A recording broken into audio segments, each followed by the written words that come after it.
नमस्ते बिटिया, सदा खुश रहो।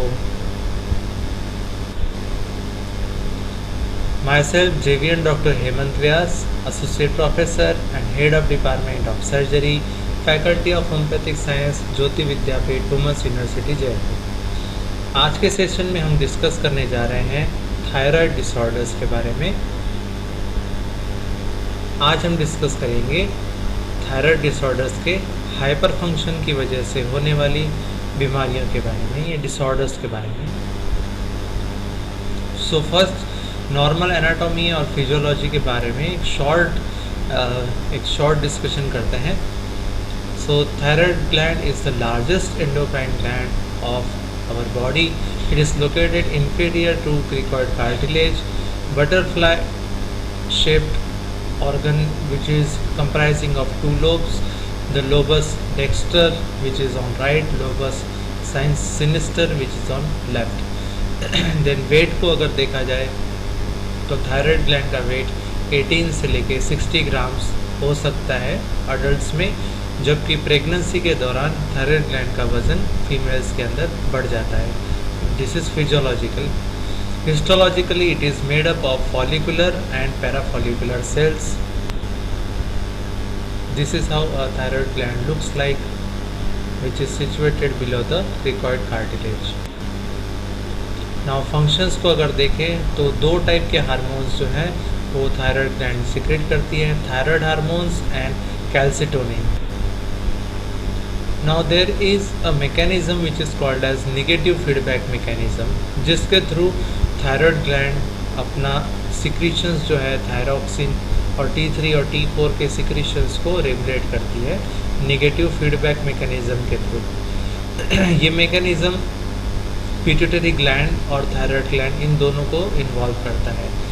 जब थायराइड स्टिमुलेटिंग हार्मोन जो है it is less secreted whenever there is increase secretion of T3 and T4, यानी कि जब भी T3 और T4 का सिक्रीशन बॉडी के अंदर बढ़ जाता है तो उस समय पिट्यूटरी थायराइड स्टिमुलेटिंग हार्मोन को सिक्रेट करना कम कर देती है और उसकी वजह से अगेन T3 और T4 नॉर्मल हो जाते हैं। अगर T3 और T4 का सिक्रीशंस कम होने लग गया उस समय थायराइड स्टिमुलेटिंग हार्मोन जो है पिट्यूटरी से ज़्यादा सिक्रेट होता है और उसकी वजह से again the thyroid hormone level of the blood comes to normal.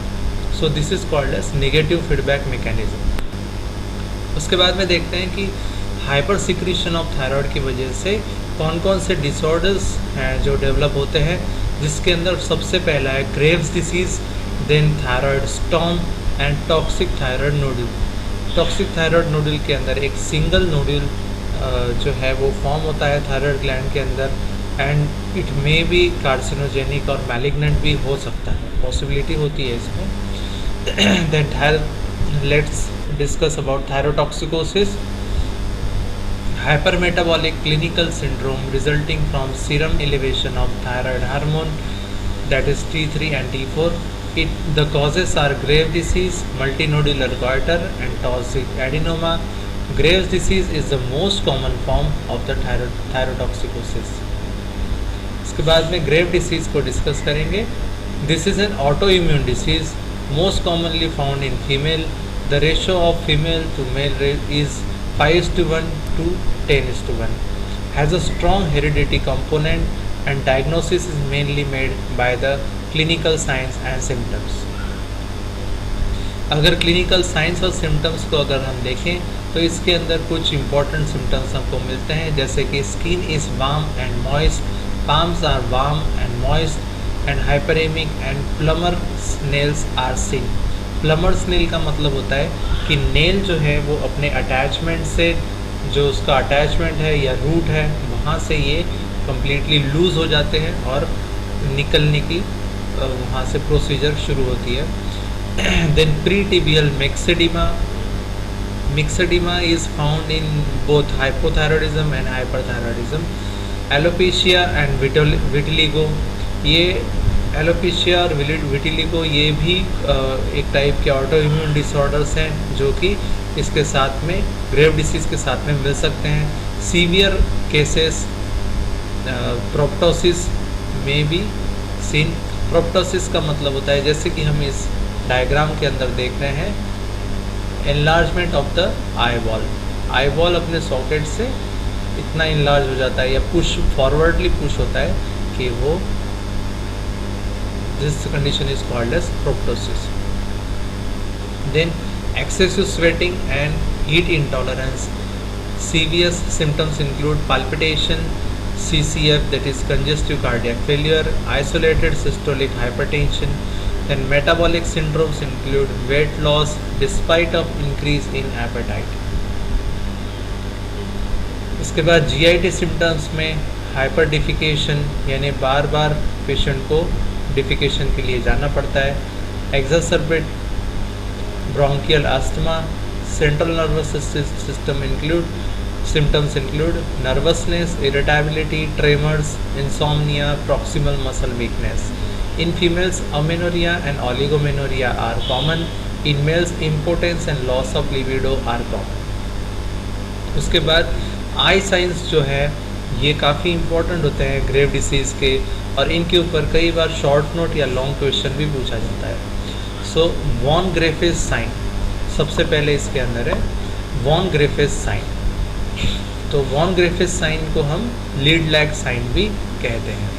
इसका मतलब है पेशेंट जब अपनी आई क्लोज करने की कोशिश करता है तो कम्प्लीटली क्लोज नहीं कर पाता, this is called as lid lag sign. Then Joffroy sign, यानी पेशेंट जब अपना आईब्रोज को ऊपर की तरफ करता है तो उस समय हमारे जो फोरहेड है इसके अंदर फ्रॉनिंग नज़र आएगा, but this frowning is generally absent in the grave disease patient. इसी को हम जोफ्रॉय साइन कहते हैं, जोफ्रॉय साइन कहते हैं। इसको अगर याद करने के लिए हम शॉर्ट में एक इसका दो मतलब जोफ्रॉय को दो पार्ट में डिवाइड कर सकते हैं, जॉय एंड फ्रॉय। यानी जॉय जब होता है तो उस समय क्या होता है, फ्रॉनिंग नहीं होती। जब हमें खुशी होती है तो frowning is a sign of sadness. तो जॉय फ्रॉय यानी जॉय यानी खुशी के समय फ्रॉनिंग नहीं होती, joy froy sign is absence of frowning. इस तरीके से हम इसको याद कर सकते हैं। Then Stellwag sign, it is decrease frequency of blinking. Then Dalrymple sign is lid retraction exposing the upper sclera, यानी इसके अंदर जैसे हमने पीछे डायग्राम में देखा था, आईलिड जो अपर आईलिड जो है इतनी रिट्रैक्ट हो जाती है कि स्क्लेरा जो है वो क्लियरली नज़र आने लगता है। Then Mobius sign, there is absence of convergence, यानी अपने आईज को कन्वर्ज नहीं कर पाता, अंदर की तरफ रोटेट नहीं कर पाता पेशेंट, कन्वर्जेंस का एब्सेंस होता है मोबियस साइन। तो इस तरीके के 5 जो है आई साइंस जो है इम्पॉर्टेंट वो हमको मिलते हैं। उसके बाद इन्वेस्टिगेशंस में T3 एंड T4 लेवल हमको पेशेंट का देखना है, TSH मस्ट ऑल्सो भी चेक। उसके बाद में thyroid Uptake of radio iodine, presence of antibodies, TSH receptor, antibody, anti microbial antibody को हम ये इसमें अंदर पेशेंट को एडवाइस करेंगे। CT scan of the orbits and thyroid scan are advice to the patient. उसके बाद multinodular goitre, excess production of thyroid hormone from functionally autonomous thyroid nodule which do not require the stimulation from the TSH, यानी कि एक ऐसा thyroid nodule अगर thyroid gland के अंदर form हो जाता है जो कि जिसको TSH की रिक्वायरमेंट नहीं है थायराइड हार्मोन बनाने के लिए, उसके वजह से कई बार excessive production of T3 and T4 हो सकता है। Then second common cause, this is the second common cause, occur in individual over 60 years of age and female are mostly affected. Symptoms are large goiter with or without tracheal compression. Goiter is nodular or lobulated, often palpable. Large goiter causes mediastinal compression and stridor. Dysphagia, obstruction of superior vena cava is also possible. Hoarseness of voice is always noted. Management, Small goiter can be treated, require no treatment. Annual review of the thyroid hormone must be there. Large goiters are partially thyroidectomy can be uh, suggested to the patient, or radioactive iodine therapy can be suggested to the patient. Recurrence is common after 10 to 20 years. Then thyroid storm. So this is a rare but life-threatening sudden severe exacerbation of hyperthyroidism. The causes are precipitated by stress or infection with either unrecognized thyrotoxicosis or inadequately treated thyrotoxicosis. Following subtotal thyroidectomy, radioactive iodine, trauma, pregnancy, and emotional stress are the other causes of thyroid storm. Then signs include elevation of temperature, increase in heat rate, increase in heart rate, irritability, delirious and comatose condition, hypertension, vomiting, and diarrhea. So that's it from the today's presentation. In next session, we are going to discuss about second part of thyroid disorder, in which we will discuss about hypofunctioning of the thyroid and related disorders. This session is powered by Digital Version 2.0 Jyoti Vidyapith Women's University Jaipur. Hope you are satisfied with this digital session. If you have any query, please mention in comment box. I will try to resolve it. Thank you very much.